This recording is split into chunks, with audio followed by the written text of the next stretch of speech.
ഗുരുഗണത്തിലേക്ക് സ്നേഹവന്ദനം. ശരീരത്തെ ഒരു വീടായി പരിഗണിക്കുകയാണെങ്കിൽ നെറ്റിത്തടമാണ് അതിൻ്റെ വാതിൽപ്പടി. ആ നെറ്റിയിൽ ഒരു നുള്ളു വിഭൂതി ചാർത്തി മറ്റൊരു തപസ്കാലത്തിലേക്ക് നമ്മൾ ഈ ദിവസങ്ങളിൽ പ്രവേശിക്കുക. ഒരു നുള്ളു വിഭൂതി, വെണ്ണീർ, എന്തൊക്കെയായിരിക്കും ഓരോരുത്തരുടെയും പ്രാണോടും മന്ത്രിക്കുക. കളഭത്തിന്റെ തണുപ്പോ കുങ്കുമത്തിന്റെ പകുട്ടോ ഇല്ലാത്ത ഒരു നുള്ളു ഭസ്മം.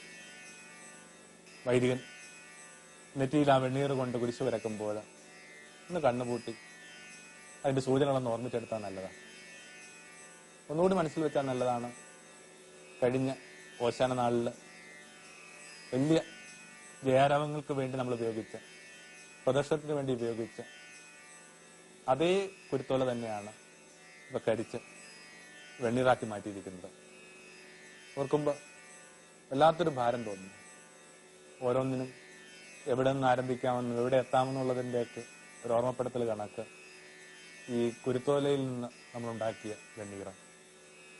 5 സൂചനകളെങ്കിലും ഒരുപക്ഷെ ഒരാളെ സ്വയം കണ്ടെത്താനായിട്ട് ഈ ദിനങ്ങളിൽ ഈ വെണ്ണീർ എന്ന് പറയുന്ന അടയാളത്തിൽ നിന്ന് സഹായിച്ചെന്നിരിക്കും.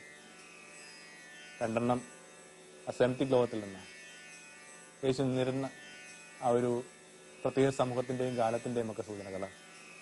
ബാക്കി 3 ഭാഗ്യവശാൽ നമ്മൾ ജീവിക്കുന്ന ഈ ഭാരതത്തിൽ നിന്നുണ്ടായ ചില സങ്കല്പങ്ങളും ചില പ്രതീക ഭംഗികളും. ആദ്യത്തേത് അനുതാപവും അനുരഞ്ജനം എന്ന് പറയുന്ന 2 പദങ്ങളാണ്.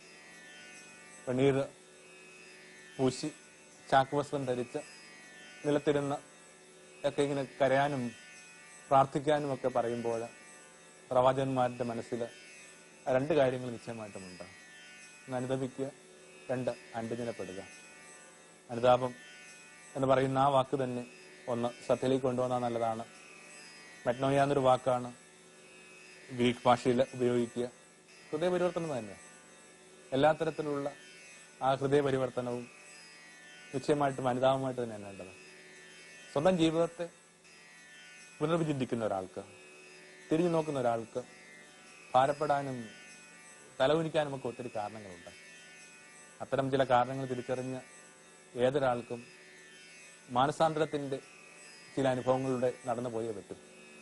ജീവിതത്തിൽ അങ്ങനെ ഒരു വാക്കിന് നിശ്ചയമായിട്ടൊരു സ്പേസ് ഉണ്ട്. മാനസാന്തരം, മടങ്ങി വരിക എന്നുള്ള ഒരു വാക്കിലാണ് ഈ മുഴുവൻ അനുതാപ പ്രക്രിയയും നിലനിൽക്കുക.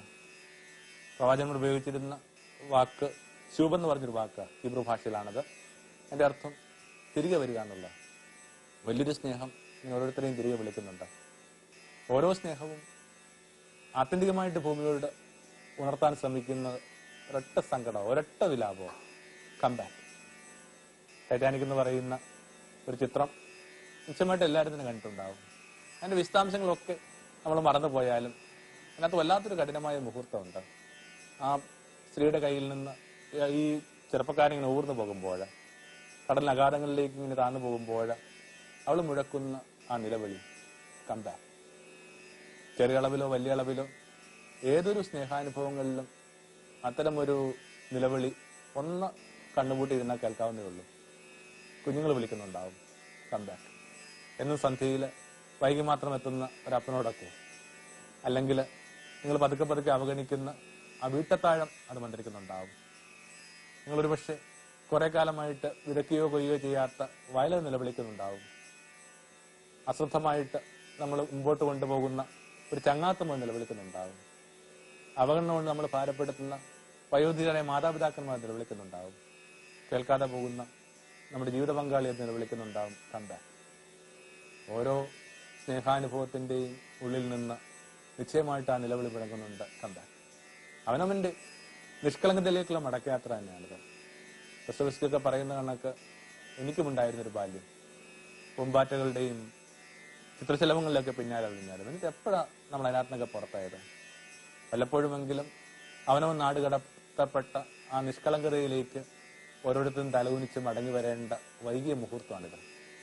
അപ്പോൾ അനുതാപം തന്നെ മടങ്ങിയെത്തുക. ഇങ്ങനെ വരുമ്പോൾ യേശു അനുതാപത്തെക്കുറിച്ച് പറയുന്ന വ്യക്തമായൊരു സൂചന കൂടി അതിന്റെ കൂടെ ഒന്ന് ചേർത്ത് വായിച്ചാൽ നല്ലതാണ്. എന്താണ് യേശുവിന്റെ മനസ്സിലെ അനുതാപം? എക്സസ് ലവ്, സമൃദ്ധമായ സ്നേഹം. കാരണം ആർക്കും ആരുടെയും ഭൂതകാലം തിരുത്താൻ കഴിവില്ലാതിരിക്കവേ, ഒന്നിനും ഈ പരസ്യങ്ങളിലൊക്കെ പറയുന്ന കണക്ക് റീടേക്ക് ഇല്ലാതിരിക്കുമ്പോൾ പിന്നെ ചെയ്യാവുന്ന ഒന്നേ ഉള്ളൂ, തങ്ങൾ ആരെയാണോ വയലേറ്റ് ചെയ്തത് അത്തരം മനുഷ്യരിൽ നമ്മൾ പുലർത്തുന്ന, നമ്മൾ ചൊരിയുന്ന ആ സമൃദ്ധമായ സ്നേഹം. തന്നിലേക്ക് വന്ന ഒരു സ്ത്രീയെ ചൂണ്ടിക്കാണിച്ചുകൊണ്ട് യേശു പറയുന്നുണ്ട്, ഇവിടെ കൂടുതലായി സ്നേഹിച്ചത് കൊണ്ട് ഇവിടെ കൂടുതലായ പാപങ്ങൾ പൊറുക്കപ്പെട്ടിരിക്കുന്നു. ഒറ്റ കൽപ്പനയെ നമുക്ക് നൽകപ്പെട്ടിട്ടുള്ളൂ. ഒറ്റ കൽപ്പന നൽകപ്പെട്ടിരിക്കുന്നത് കൊണ്ട് തന്നെ നമ്മുടെ ഉത്തരവാദിത്വം എന്ന് പറയുന്നത് പല മടങ്ങാണ്. കുറെ അധികം നിയമങ്ങളും ചട്ടങ്ങളും നൽകപ്പെട്ടിരിക്കുന്ന ഒരു സമൂഹത്തിന് ഒന്നോ രണ്ടോ കൽപ്പനകൾ ബൈപ്പാസ് ചെയ്യാവുന്നേ ഉള്ളൂ. പക്ഷെ ഇതങ്ങനല്ല. യൂഡസ് കേൾക്കാതെ പോയ കൽപ്പന എന്നൊക്കെയാണ് വേദോസ് അതിനെക്കുറിച്ച് പറയുക. അന്ത്യത്താഴ മേശയിലാണ് യൂഡസ് ഇറങ്ങിപ്പോയതിനു ശേഷമാണ് യേശുവിൽ നിന്ന് ആ മൊഴി മാനവരാശി ശ്രദ്ധിക്കുന്നത്, ഞാൻ നിങ്ങൾക്ക് ഒരേ ഒരു കൽപ്പന തരുന്നു, സ്നേഹം. യൂഡസ് അത് കേട്ടിരുന്നെങ്കിൽ എത്ര ഭംഗിയായിരുന്നു. അതുകൊണ്ട് യേശുവിന്റെ അവസ്ഥയ്ക്ക് കാര്യമായ വ്യത്യാസം ഉണ്ടാവില്ല. ഈ വെള്ളിയാഴ്ച അല്ലെങ്കിൽ മറ്റൊരു വെള്ളിയാഴ്ച യേശു കഴിമരത്തിലേക്ക് വലിച്ചെറിയപ്പെടും.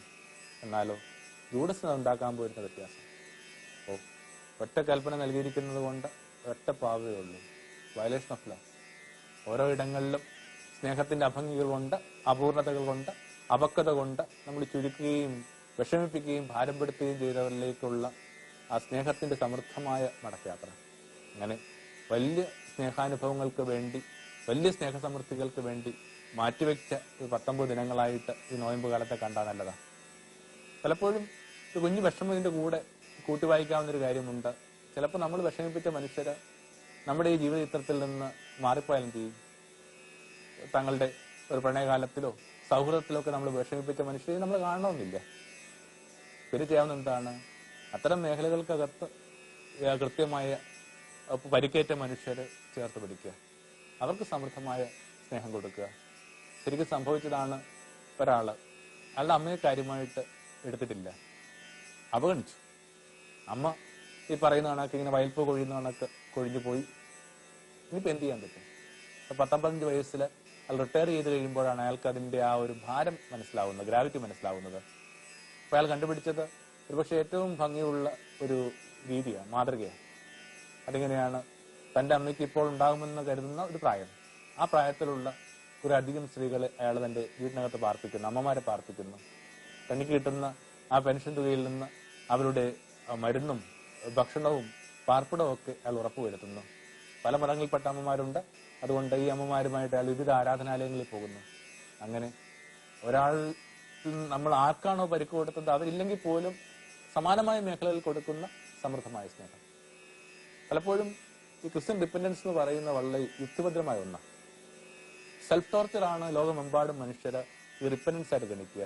സ്വയം നുറങ്ങി ജീവിക്കുക, ഇന്നലെ സംഭവിച്ച ചില വിഷമങ്ങളിൽ നിന്ന്, ഇന്നലെ ചില മുറിവുകളിൽ നിന്ന് ചോരപൊടിഞ്ഞ് ജീവിക്കുക, തലകുഞ്ഞവരായിട്ട് നടക്കുക, വേണമെങ്കിൽ മദ്യത്തിൽ അഭയം തേടുക, ഇതൊക്കെ അനുതാപത്തിന്റെ അടയാളങ്ങളായിട്ട് വേണമെങ്കിൽ എണ്ണാവുന്നതാണ്. പക്ഷെ അതിന് ക്രിസ്ത്യൻ വിശേഷിപ്പിക്കാവുന്ന സ്ലാങ് ഇല്ല. ഒരു വിഷമം പിടിച്ച ഓർമ്മ എനിക്ക് തന്നെ ഉണ്ട്. ഞങ്ങൾ 5 മക്കളാണ്. ഈ മക്കളിൽ ഈ 4 പേരെ അപ്പം കാര്യമായിട്ടൊന്നും അടിച്ചിട്ടില്ലെന്ന് തന്നെ പറയുന്ന അതിന്റെ ശരി. ഒരാൾക്ക് ഇത്തിരി കുറുമ്പ് കൂടുതലുണ്ട്, ഒരടിയൊക്കെ അയാൾക്ക് കിട്ടിയിരിക്കും. അടി കിട്ടിക്കഴിയുമ്പോൾ അവന്റെ കാര്യം ജയിച്ചു, അവനിങ്ങനെ ഉറക്കം നിലവിളിച്ച് എവിടെയെങ്കിലുമൊക്കെ പോയി ചുണ്ടുകൂടി കിടന്നുറങ്ങും. പിന്നെ കാണാവുന്ന ഒരു സാധാരണ സംഭവം ഇതാണ്, ഞങ്ങൾ ആരും കാണുന്നില്ലെന്ന് ഒരു ഉറപ്പ് വരുത്തി കഴിഞ്ഞാൽ അവനടിച്ച ആ ചെറിയ വടിയോ മിക്കവാറും അത് ഈർക്കിലായിരിക്കും. ആ ഈർക്കിലുമായിട്ട് ഒരു ഏതെങ്കിലും വശങ്ങളിലേക്ക് ചെന്നിട്ട് പിന്നെ സ്വയം അടിച്ചു നോക്കണം.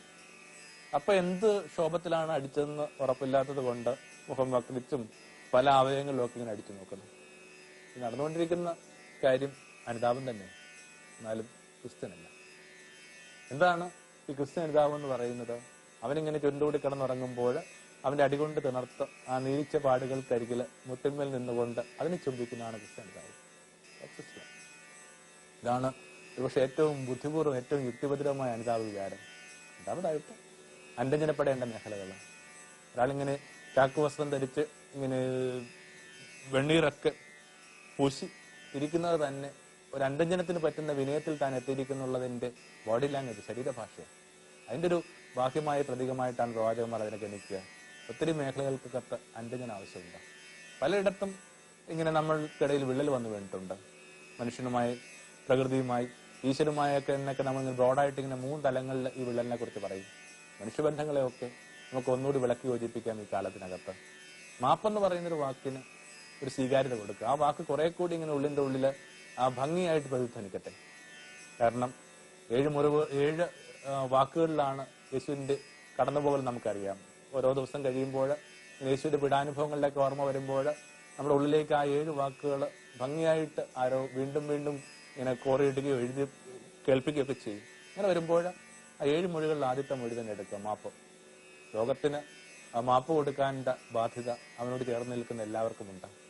അഹിതമായ അനുഭവങ്ങൾ, ഉള്ളിൽ ഇപ്പോഴും ചോര പൊടിക്കുന്ന ചില വിചാരങ്ങളൊക്കെ, വിഷമങ്ങളൊക്കെ ആർക്കാണില്ലാത്തത്.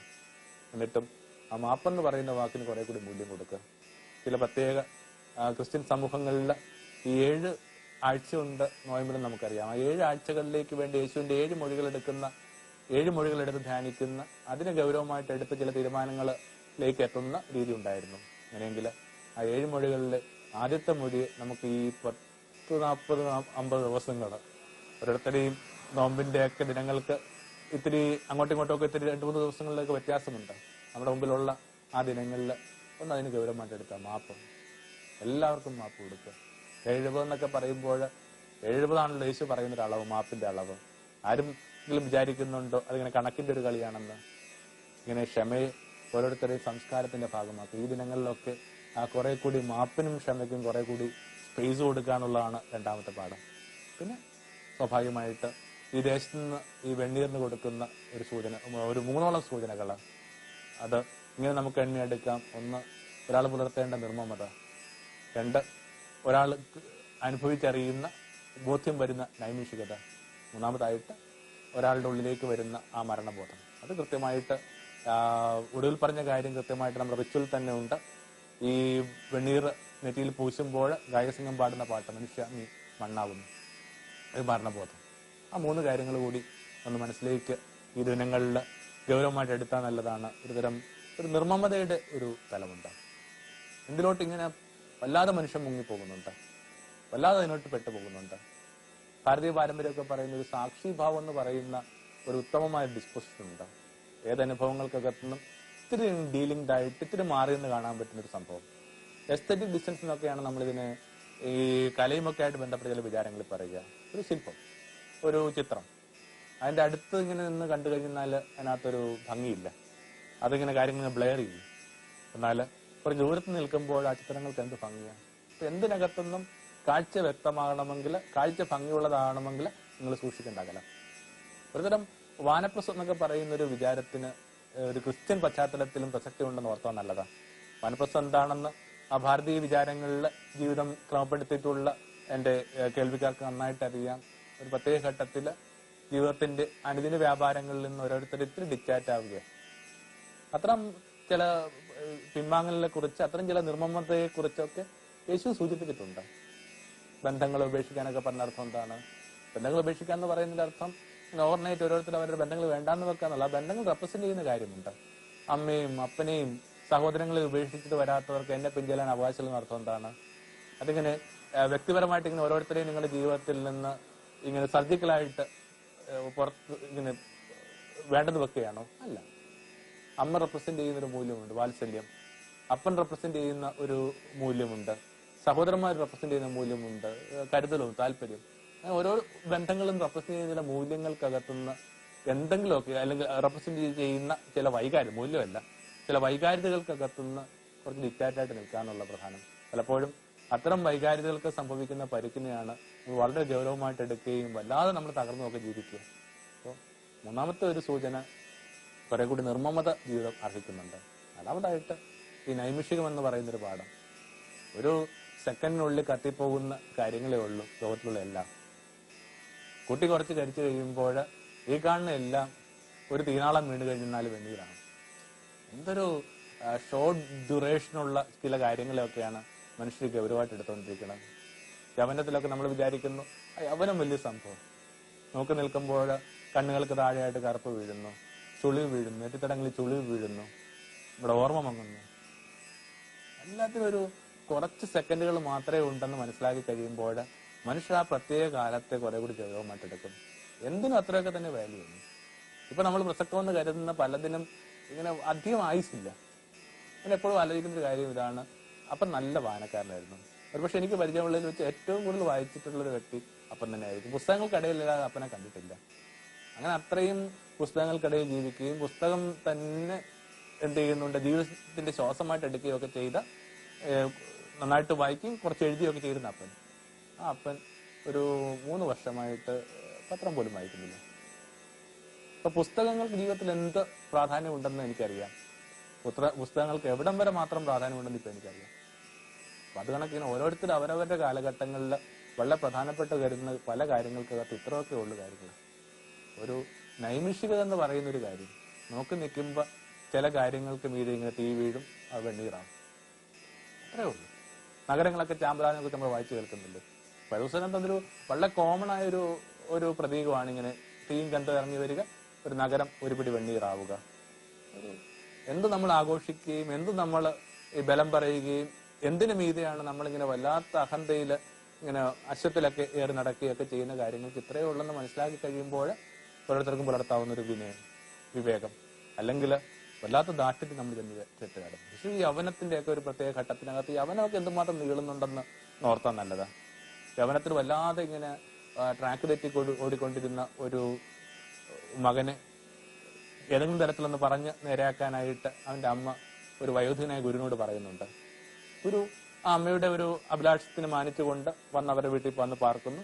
ഒരു ദിവസം മുഴുവൻ കൂടെ പാർത്തിട്ടും ഒരു വാക്ക് ഈ ഗുരു അവനോട് ഉപദേശിക്കുന്നില്ല. അതായിരുന്നു അതിന്റെ ഒരു വ്യത്യാസം. ഒരു വാക്ക് പോലും ഇല്ല. എന്നാല് പിറ്റേന്ന് ഇങ്ങനെ പുറപ്പെടാൻ നേരത്ത് തന്റെ സ്വന്തം ചെരുപ്പ് ഇങ്ങനെ കാലിലോട്ട് വലിച്ചിടാനായിട്ട് പറ്റാതെ പോകുമ്പോൾ ഇയാൾ ചെറുപ്പക്കാരനോട് പറഞ്ഞു, നീ എന്നെ ഒന്ന് സഹായിക്കാവോ, ഞാൻ ചെരുപ്പൊന്ന് ഇട്ടോട്ടെ. എന്നിട്ട് ചെറുപ്പക്കാരൻ അത് വളരെ സ്നേഹപൂർവ്വം അത് ചെയ്തു കൊടുക്കുകയും ചെയ്തു. അത് കഴിഞ്ഞപ്പോൾ ഗുരു പറഞ്ഞു, സ്വന്തം കാലിൽ ചെരുപ്പ് പോലും ഇടാനായിട്ട് നമ്മൾ ബുദ്ധിമുട്ടുന്നൊരു കാലം വരും. അപ്പൊ അതുകൂടിയൊക്കെ ഒന്ന് മനസ്സിൽ വെച്ചാൽ നല്ലത്. അതായിരുന്നു ആ ചെറുപ്പക്കാരന്റെ ജീവിതത്തിൽ 180 ഡിഗ്രി തിരിച്ച ഒരു അനുഭവം. ഒരു നൈമിഷികം എന്ന് പറയുന്ന സംഭവമുണ്ട്. ഒടുവിലായിട്ട് ഒരു നുള്ളു ഭസ്മം ഈ ദേശത്ത് ഈ ദേശത്ത് മാത്രമല്ല ഒരു പക്ഷേ ലോകത്ത് എല്ലായിടത്തും സെബറ്റിക് പടങ്ങളിലൊക്കെ എന്ത് ചെയ്യുന്നുണ്ട്, ഇന്ന് മരണബോധവുമായി ബന്ധപ്പെട്ടൊരു വിചാരമാണ്. മനുഷ്യ നീ ഇങ്ങനെ പൊടിയാവുന്നു. ഒരു മരണം ഓരോരുത്തരിലും ഒക്കെ വരുത്തുന്ന വ്യത്യാസങ്ങളൊക്കെ ആലോചിച്ച് കഴിയുമ്പോൾ ലോകത്തുള്ള ഏതൊരു മനുഷ്യനും കൃഷിയായി പോകും. ഫ്രാൻസിസ് ബോർജിയ എന്ന് പറയുന്ന ഒരു വിശ്വം നമുക്കുണ്ട്. അദ്ദേഹത്തിന്റെ ഒരു മാനസാന്തര അനുഭവം എന്ന് പറയുന്നത് ഇങ്ങനെയാണ്. അക്കാലങ്ങളിൽ ഏറ്റവും അഴകുള്ള ഒരു സ്ത്രീയായിരുന്നു ഡോൺ ഇസബെല എന്ന് പറയുന്ന രാജ്ഞി. ആ രാജ്ഞി എന്ന് പറയുന്നത് ഇങ്ങനെ അഴകിന്റെ പര്യായമായിരുന്നു. ആ രാജ്ഞിയുടെ ചാൻസലറായിരുന്നു ബോർജിയ. രാജ്ഞി മരിച്ചു. രാജ്ഞി അടക്കുന്നതിനേക്കാൾ മുമ്പ് ബോഡി ഒന്നുകൂടി വെരിഫൈ ചെയ്യേണ്ട ഒരു ബാധ്യത ഈ മനുഷ്യന് എന്തോ ചട്ടങ്ങളുടെ ഭാഗമായിട്ട് ലഭിക്കുന്നുണ്ട്. അങ്ങനെ ശവമഞ്ചത്തിന്റെ മേൽമൂടി മാറ്റുമ്പോൾ അതിലേക്ക് നോക്കിയിട്ട് ഈ മനുഷ്യൻ നിലവിളിക്കുന്നുണ്ട്, അങ്ങ് തന്നെയാണ് ഈ കിടക്കുന്നത്, രാജ്ഞി അങ്ങ് തന്നെയാണ്. ഒരിക്കലും സൗന്ദര്യം കൊണ്ട് എന്നെ ഭ്രമിപ്പിച്ച സ്ത്രീയാണോ ഇതിങ്ങനെ കിടക്കുന്നത്? ഇങ്ങനെ മരണം എന്ന് പറയുന്ന ഒരു സംഭവം ജീവിതത്തിലുള്ള കുറെ അധികം നമ്മുടെ കാറ്റഗറികളെ കടപുഴക്കി വീഴ്ത്താൻ മാത്രം ധൈര്യമുള്ളതാണ്. പലപ്പോഴും അത്തരം ഒരു ബോധമില്ലാത്തത് കൊണ്ട്, അതിലേക്ക് ഇങ്ങനെ പ്രവേശിക്കാനായിട്ട് താല്പര്യമില്ലാത്തത് കൊണ്ട് നമ്മളിങ്ങനെ ഓരോരോ കുഞ്ഞു കാര്യങ്ങൾക്കകത്ത് മുങ്ങിയും പൊങ്ങിയും നമ്മളെ തന്നെ മറന്നു കളയുക. ഡിസ്പ്ലേസ്മെന്റ് എന്നും പറഞ്ഞുകൊണ്ട് ഒരു കളി മനഃശാസ്ത്രത്തിൽ പറയുന്നുണ്ട്. എന്താണത്? വളരെ പ്രധാനപ്പെട്ട ചില കാര്യങ്ങൾ അഭിമുഖീകരിക്കാനായിട്ട് കെൽപ്പില്ലാത്ത മനസ്സ് ചെറിയ ചെറിയ കാര്യങ്ങൾ കണ്ടെത്തി അതിൽ മുങ്ങിയും പൊങ്ങിയും ഒക്കെ ഈ വലിയ കാര്യങ്ങളെ മറന്നു കളയുന്ന പരിപാടിയുടെ പേരാണ് ഡിസ്പ്ലേസ്മെന്റ്. അതായത് നാളെ പരീക്ഷയാണെങ്കിൽ ഇനി ഒരു ഇക്വേഷൻ കൂടി രാത്രി ഒരു കുട്ടിയിൽ നിന്ന് ഉറങ്ങുന്നത് പഠിക്കും, ഇനി ഒരു ഇക്വേഷൻ കൂടി പഠിച്ചു കഴിഞ്ഞാൽ അവന്റെ ഇങ്ങനെ തല ഇങ്ങനെ വലിഞ്ഞു മുറുകും, ഞരമ്പ് പൊട്ടും തോന്നിക്കഴിയുമ്പോൾ അവൻ ഈ ടെക്സ്റ്റ് ബുക്ക് ദൂരേക്ക് വലിച്ചെറിഞ്ഞിട്ട് ടോംസിന്റെ ഭവനും മോളിയും വായിച്ച് പൊട്ടിച്ചിരിക്കുക എന്ന് പറയുന്ന സംഭവമുണ്ട്. ഭൂമിയായ ഭൂമിയിൽ മനുഷ്യരൊക്കെ ഏർപ്പെട്ടുകൊണ്ടിരിക്കുന്നത് ആ ഡിസ്പ്ലേസ്മെന്റിലാണ്. ഒരു നുള്ള വിഭൂതി നമ്മളോട് പറയും, നിന്റെ കയ്യിൽ മരണമുണ്ട്. In your hands I sense that. English സാഹിത്യത്തിനകത്ത് ഒരു കവി വേറൊരു കവിയെ യാത്രയാക്കുമ്പോൾ രണ്ടുപേരും തമ്മിൽ ഇങ്ങനെ കൈപിടിച്ച് പിരിഞ്ഞു പോകുമ്പോൾ, ഇയാളിങ്ങനെ നടന്നു പോകുമ്പോൾ ഈ ആദ്യത്തെ ആളെ അയാളുടെ ഭാര്യയെടുത്ത് പറഞ്ഞു, അവന്റെ കൈക്ക് എന്തൊരു തണുപ്പോ, ആ തണുപ്പില് മരണമുണ്ട്. ഒരു നുള്ളു വിഭൂതി ഇങ്ങനെ കയ്യിൽ പിടിക്കുമ്പോൾ, ഒരു നുള്ളു വിഭൂതി അണിഞ്ഞു നിൽക്കുമ്പോൾ സ്വന്തം മനസ്സോട് പറഞ്ഞാൽ നല്ലതാണ്, എൻ്റെ കൈക്ക് തണുപ്പുണ്ട്, എൻ്റെ ജീവിതത്തിൽ തണുപ്പുണ്ട്. ലൈസൻസ്. വളരെയേറെ ചെറിയ മക്കള് കടന്നു പോകുന്ന വളരെ സങ്കടം പിടിച്ച ചില കാഴ്ചകൾക്ക് ഈ ദിനങ്ങളിലൊക്കെ സാക്ഷിയാകുന്ന ഒരു പശ്ചാത്തലം കൊണ്ട് ഈ വിചാരത്തിന് വളരെ ഇങ്ങനെ ഹൃദയ നൈർമല്യത്തിനൊക്കെ നൈർമല്യം കൊണ്ടൊക്കെ നമ്മൾ വല്ലാതെ അത്ഭുതപ്പെടുത്തിയ 27 വയസ്സുള്ള മിഥുൻ എന്ന് പറയുന്നതിന് മോൻ മരിച്ചിട്ട് ഇപ്പൊ ആക്സിഡന്റ് മരിച്ചിട്ട് ഇപ്പൊ 2-3 ദിവസങ്ങളെ ആവുന്നില്ല. ഇങ്ങനെ ഓരോരുത്തരും ഒക്കെ ഇങ്ങനെ കടന്നു പോകുമ്പോൾ കുറച്ചുകൂടിയൊക്കെ മുതിർന്നവരും ജീവിച്ചിരിക്കുന്നവരും ബാക്കിയാവുന്നതൊക്കെ ഓർത്താൻ നല്ലതാണ്. ഓരോരുത്തരുടെയും കയ്യിൽ തണുപ്പുണ്ട്. പറഞ്ഞതുപോലെ പോകുന്ന വഴിക്ക് ബോട്ട് മുങ്ങി കവി കൊല്ലപ്പെടുന്നു. കവിയുടെ പേര് നിങ്ങൾക്കറിയാം, ഷെല്ലി. കണ്ട വിചാരങ്ങളെ വേഗത്തിലൊന്ന് സൂചിപ്പിച്ച് അവസാനിപ്പിക്കുകയാണ്. ഒരു നുള്ളു വിഭൂതി ഓരോരുത്തരുടെയും പ്രാണനോട് എന്തൊക്കെയാണ് പറയുന്നത്? 1 അനുതാപം, 2 അനുരഞ്ജനം, 3 നിർമ്മമത, 4 നൈമിഷികത, 5 കൃത്യമായിട്ടും കുറച്ചുകൂടി പ്രകാശം കിട്ടേണ്ട ഒരു മരണബോധം.